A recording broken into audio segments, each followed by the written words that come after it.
Greetings adventurers, this is Kazu here, and today I have a build guide for you on the Tempest Cleric Sorcerer Multiclass build. This is going to be an incredibly potent multiclass build that's focused on dealing incredibly high amounts of damage with lightning spells. Specifically lightning spells because of the Destructive Wrath feature from the Tempest Domain's Channel Divinity, which lets us roll max damage on lightning and thunder spells. And also, what makes this build so devastating is that in Baldur's Gate 3 there is the wet condition, which when you cast or pour water on an enemy, either via create water or by throwing water bottles on other enemy creatures, you can inflict a wet condition, which allows us to deal double damage on lightning spells. They have vulnerability to lightning. This is not going to work against enemies that are lightning immune, but it will work against the vast majority of entities you encounter in your playthrough. And that's going to make our Destructive Wrath in combination with lightning spells so devastating, because we're basically dealing max damage and then on top of that double damage. So starting out at level 1, we are going to pick the Cleric class. This is going to give us access to heavy armor and shields. So even though we're going to be a full caster, we're going to be pretty tanky. And if we go over to our cantrips here, we're going to take Sacred Flame, Guidance, and Light. Doesn't really matter what you pick, but I recommend those. We're going to take the Tempest Domain subclass, which is going to give us access to Wrath of the Storm. At level 1, this is basically just Hellish Rebuke, but it does lightning damage or thunder damage, up to you. Then we get access to the Thunder Wave and Fog Cloud spells as well. So going over our stat layout for this character, I recommend actually prioritizing some dexterity over your constitution. We can dump intelligence, dump strength, wisdom, and charisma. We do want to prioritize. Wisdom is going to be for our cleric spells. Charisma is going to be for our sorcerer spells. So you could start with this stat layout. If you want to make it even, it's up to you. But once we hit level 4, we're going to increase dex to 14 and we're going to increase charisma to 18. Or we can increase charisma to 19 and then use the Hag's Hair to increase it by +1 and make it a 20 at level 4. Or it's going to be level 6 for this character when we get our ability score improvement. For skill proficiencies, take Persuasion, because we are going to be upping our charisma. And then I would say the other scores are up to you, preferably Insight, preferably Perception, Medicine too if you want. And race is not going to matter. We picked Shadowheart for this build, but this multiclass is really good because the build itself is just Destructive Wrath plus a lightning spell. Your itemization and your race doesn't matter at all for the purposes of this build. So we're sticking with Shadowheart for now. We're going to hit confirm here. And then leveling up to level 2, we're going to take a second level into Cleric. This is going to give us access to Destructive Wrath, which allows us to expend our Channel Divinity to deal max damage when rolling for lightning or thunder damage. So already we can use the Destructive Wrath with our first level spells, which is going to be it's not shown here, but it is going to be our Thunder Wave. We can use Destructive Wrath on that to deal 16 damage if the enemy fails their save.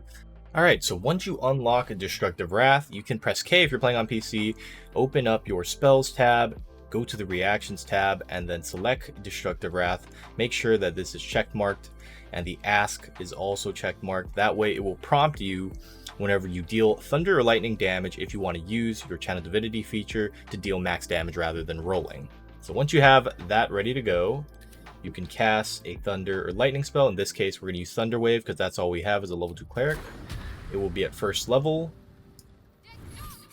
And here is our Destructive Wrath option. So we just click that and then we deal max damage instead of rolling, which as you can see was more than enough to kill these little gobos. At level 3, this is when the build comes online. We are going to now start multiclassing into Sorcerer.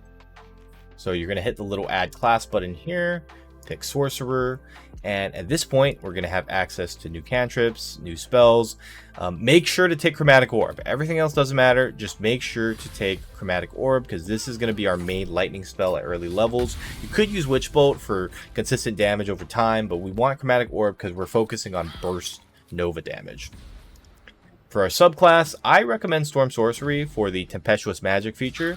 This lets us, whenever we cast a leveled spell, fly as a bonus action until the end of the turn without provoking opportunity attacks. In combat, really good for repositioning. Out of combat, you can actually just cast the leveled spell and then fly around for a little bit, which is incredibly strong. I'll show you a really nifty use of Tempestuous Magic that you can use to get a powerful staff. But yeah, I think this feature is irreplaceable, so that's why I went the route of Storm Sorcery. But if you want damage, you can go the Draconic Bloodline. It's going to make you a little bit tankier. It's going to increase your AC, which doesn't matter because we have heavy armor. But at level 6 for Draconic Ancestry, we get to deal additional damage based off of our Charisma modifier for lightning spells if we pick our Ancestry as blue or bronze. So that's something to take into consideration. For the purpose of this build, I'll show you Draconic Ancestry, but for me, I took Storm Sorcery because I like Tempestuous Magic a lot more. And again, take Chromatic Orb. At level 4, we're going to put our second level into Sorcerer, and this is going to give us access to Meta Magics. So if you're not familiar with Meta Magic, you can spend Sorcery Points, which you now have 2, and you're going to have 1 Sorcery Point per level of Sorcerer. To effectively change your spells, Meta Magic Twin Spell is going to let us cast Twinned Chromatic Orb, and now we can shoot 2 Chromatic Orbs instead of 1. It has to be at 2 different targets, but this is basically doubling our damage because Wrath of the Storm, or my bad, Destructive Wrath, is going to proc on both projectiles from the Twin Spell. So take Twin Spell. I recommend Distance Spell for hitting targets at farther range. And for our spell, we can take something like Jump to help our allies. We can take Shield to make ourselves tankier. We can take Sleep for CC or Featherfall for utility. It's up to you. We'll take Shield in this case. So at level 4, you can twin your Chromatic Orb and then upcast it to 2nd level against targets that are wet. And you are going to deal 48 damage to each target with Destructive Wrath for a total of 96 points of damage. And as you can see here, we pretty much almost instant cheese the Minthara fight. So once we hit level 5, we're going to take another level in Sorcerer. So this is going to give us access to another sorcery point as well as new forms of meta magic.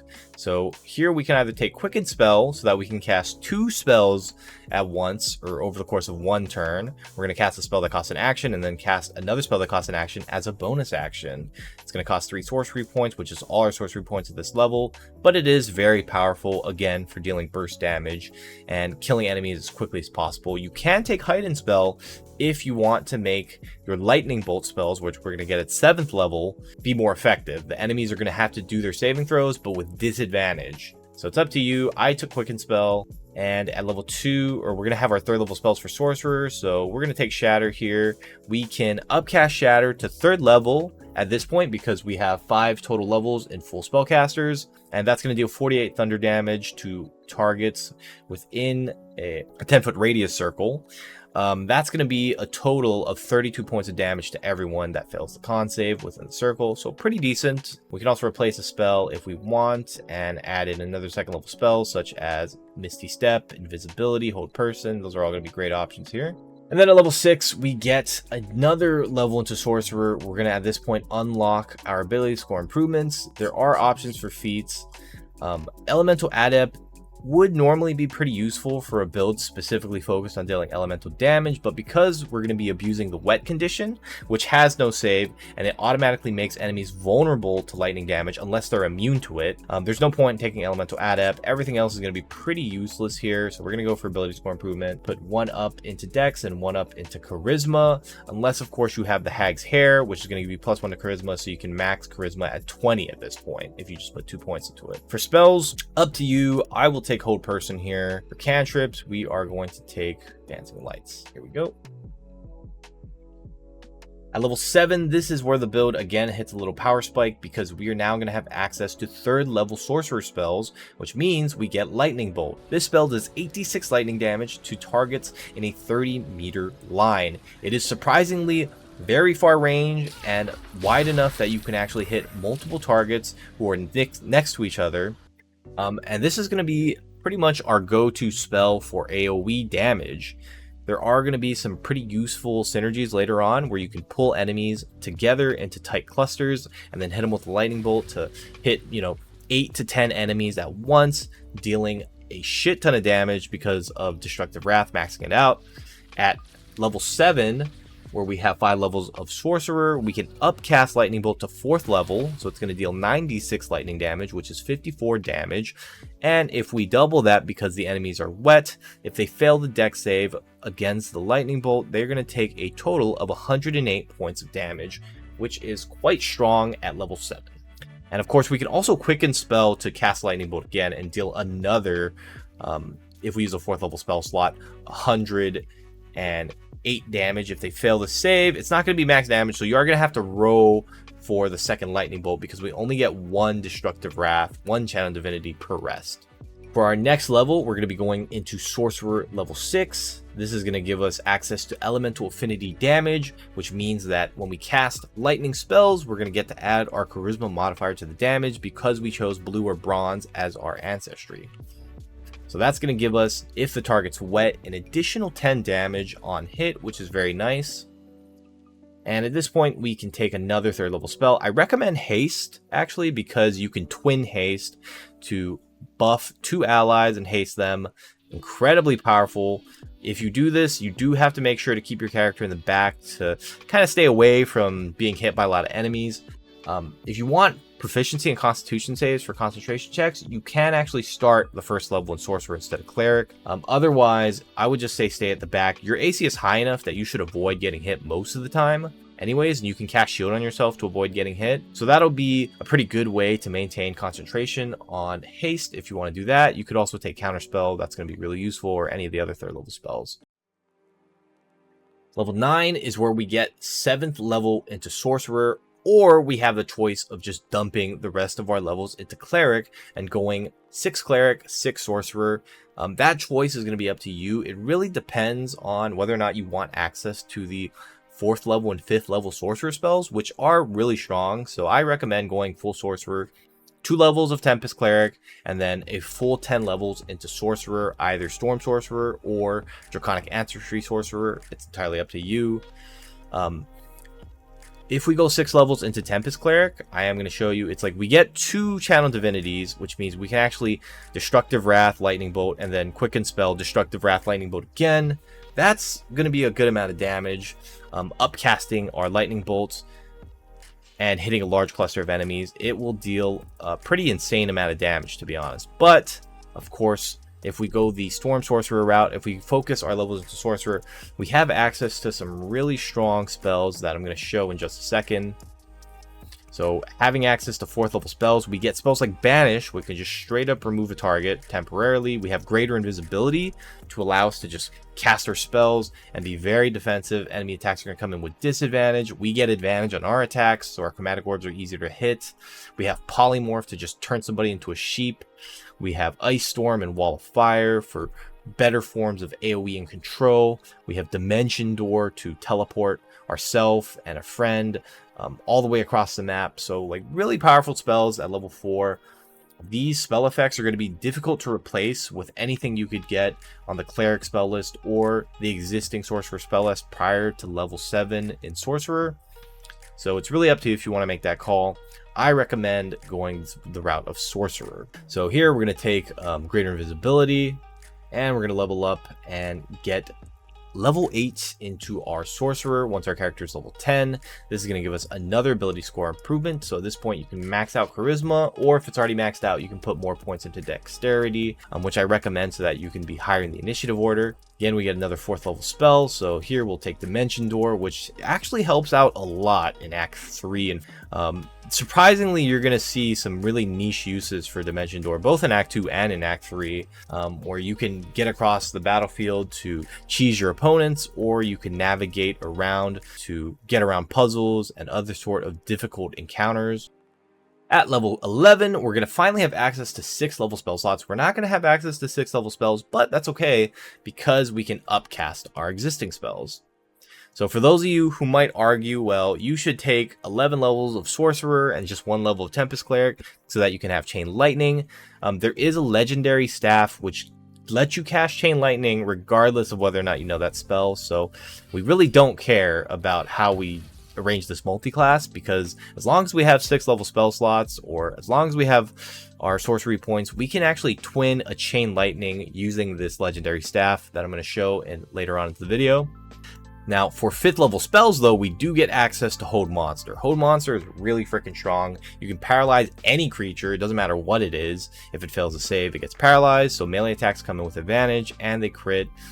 Very, very strong. Telekinesis is also a really strong spell to just kind of yeet people. You can have a druid, if you have one in your party, turn to an owlbear, and then throw them at the enemies to deal actually a lot of damage just from the weight of the creature if you enlarge them.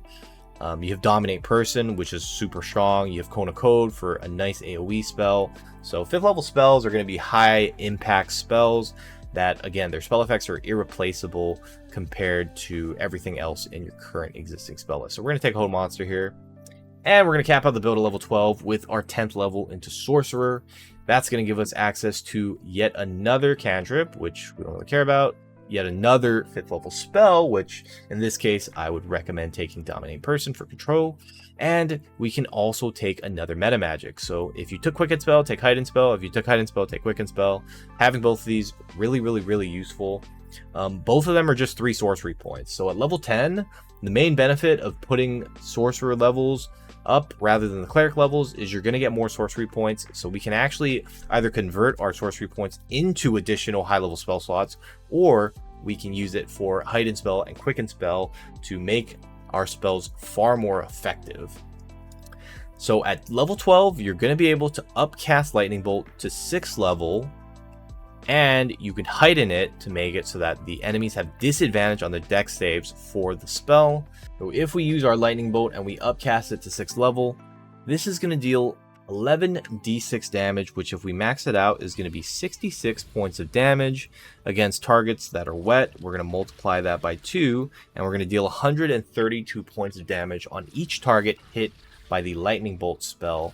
And if we heighten it, then they're going to have to do the dex save with disadvantage. We could also Quicken Spell to do it all over again, although if we go the route of level 2 Tempest Cleric, level 10 Storm Sorcerer, or Draconic Ancestry Sorcerer, it is going to be only 1 Channel Divinity. So we can't use our Destructive Wrath on both Lightning Bolts if we Quicken in the same turn. With that being said, we do have 10 meta magic or 10 sorcery points, so we actually can change up our spells. We can do a twinned chromatic orb, then the next turn we could do a heightened lightning bolt, we can do a quickened lightning bolt with that to follow up. We can convert our sorcery points into additional 6th level spell slots to deal even more damage with our lightning spells against wet targets. So there's a lot of flexibility to how you actually want to play this character when you're in combats. But yeah, overall our go-to is going to be to cast Lightning Bolt. We're going to heighten it, and then we're going to Destructive Wrath on wet targets, and it's going to deal a ton of damage. Alternatively, again, a lot of high-level enemies have evasion, so they automatically will take no damage if they pass their save, and if they fail it, they take half damage. So even if you heighten spell, it's not going to deal that much damage. But if we target those enemies that have evasion or that have high dex saves with chromatic orbs, they cannot dodge it. If it hits them, because our spell attack bonus is super high from things like Arcane Blessing or just the Bless spell in general, having advantage on attack roll, the enemy cannot dodge or mitigate the damage like they can for the Lightning Bolt. So upcasting Chromatic Orb to 6th level is going to deal 56 points of damage. So that is going to be 56 times 2 if they're vulnerable. It's going to be 112 points of damage. If the enemy is crit, because Chromatic Orb is a spell attack, a ranged spell attack, they will take 224 points of damage, not accounting for the Draconic Ancestry.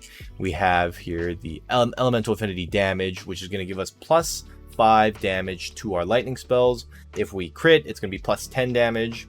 Or my bad, if they're vulnerable to lightning, it's going to be plus 10 damage. So 234 damage from a single Chromatic Orb. So as you can see here, our Tempest Cleric Sorcerer Multiclass build is going to be extremely powerful from early levels all the way to the late game to max level 12. If you do go the route of 6 levels of Cleric and 6 levels of Sorcerer, you will have 2 uses of your Channel Divinity for 2 Destructive Wraths in a single combat, which in the video here, I'm using to basically do a Twin Chain Lightning and then Destructive Wrath for max damage on that, and then also on the same turn, cast Lightning Bolt, upcast it to 6th level, and use our Destructive Wrath again. Just kill huge swaths of enemies. It really is insane how powerful this build can be. Of course, if you put the levels into Sorcerer instead of Tempest Cleric, the 2-10 split, You're going to have access to 5th level spells, which, depending on the combat situations, I think overall throughout Act 3, you're going to get more value out of putting all your levels into Sorcerer. But in terms of like just pure raw damage, burst damage, damage that you can deal in a single turn, which is also known as Nova damage, the Cleric, Sorcerer level 6 in both classes is going to be a better split. So it's really up to you. Again, I'm going to keep reiterating it. It's completely up to you. But for me, the preference was with the Sorcerer, and I think I enjoyed using more of the Sorcerer side throughout the playthrough. So when it comes to itemization for this build, one of the great things that I really like about the Tempest Cleric Sorcerer setup is that it needs very few items to work. All you need is a lightning spell and destructive wrath, and you're pretty much good to go every combat. But for the purposes of items in the early game, the best item I could recommend is going to be the Staff of Arcane Blessing, which, if you don't know, is obtainable in the Arcane Tower within the Underdark. Using tempestuous magic, we can actually get all the way inside the basement floor without having to do any of the fixing the elevator for the Arcane Tower or fighting the boss at the top floor. So it's very easy to get around that to get the Staff of Arcane Blessing. Otherwise, you do have to get to the top floor. You're going to have to fight a little boss, get a Ring of Guiding Light, which will unlock the basement floor button, at which point we can get the staff. If you don't know how to do that, there are some guides online that'll show you without me spoiling anything. But yeah, basically this staff is going to allow us to cast the Bless spell once per day, and when we cast the Bless spell while equipping this staff, we get an additional plus 2d4 to our spell attack rolls on top of the initial 1d4. So we get plus 3d4 to our spell attack rolls.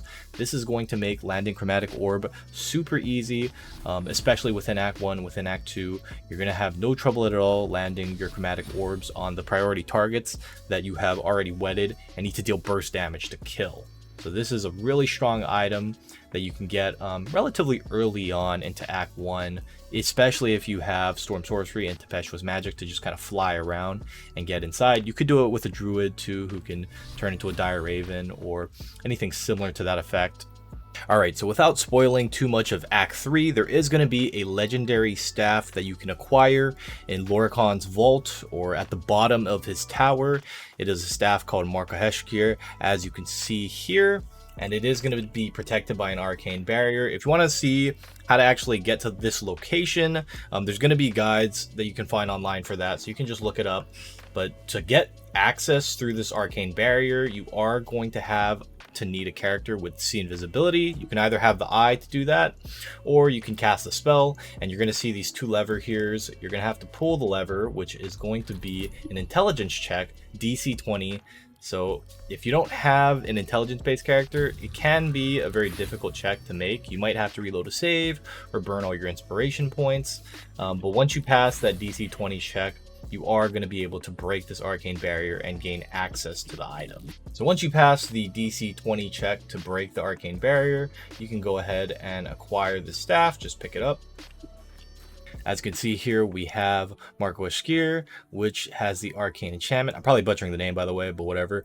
This has Arcane Enchantment, so that gives a +1 bonus to spell save DC and attack rolls. Very helpful. It has Arcane Battery, which means we can actually use this passive feature to make it so that we don't expend a spell slot. We can cast a 6th level spell, and then with Arcane Battery, not consume the 6th level spell slot to cast 2 6th level spells in one turn. And then we also get the ability Koreshka's Favor. So equipping that, you can see here the spell Koreshka's Favor, which is a unique spell only for the staff, and we can select different types of elements, which will unlock additional resistance, damage, as well as spells for that element. So we're going to, of course, pick Bolts of Doom, which is the lightning version of this.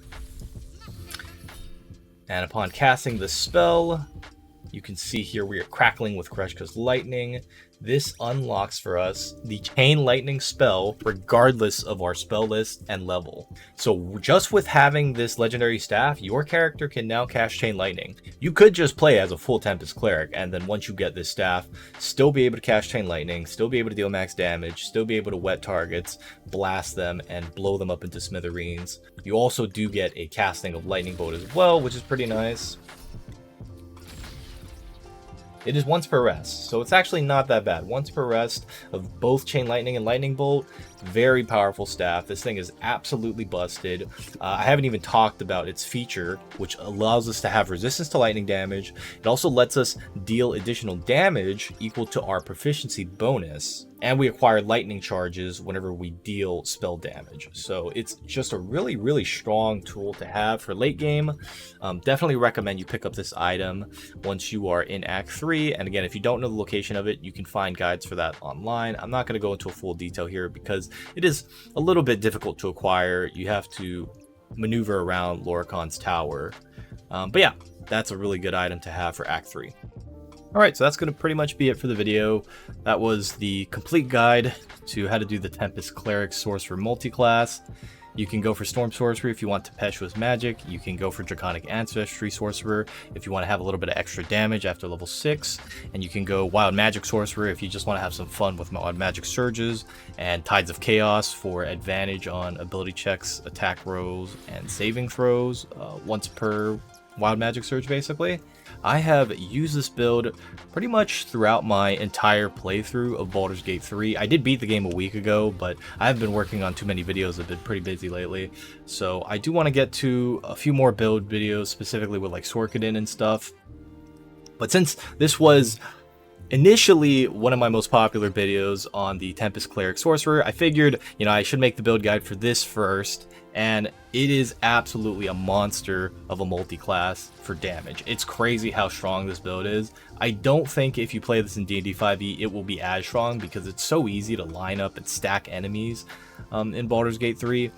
You can either take advantage of choke points or abuse illithid powers like Black Hoe to just group enemies, hit them with a lightning bolt, hit them with a chain lightning, and just absolutely decimate and destroy. It's so much fun just seeing huge damage numbers on large groups of enemies. So I've been really enjoying the build, and I think you guys are going to have a blast with it too. But yeah, that's it for the video. Thank you for watching. If you made it to the end of the video, like, comment, subscribe. It helps out the channel. And stay tuned for more content. I will see you guys later.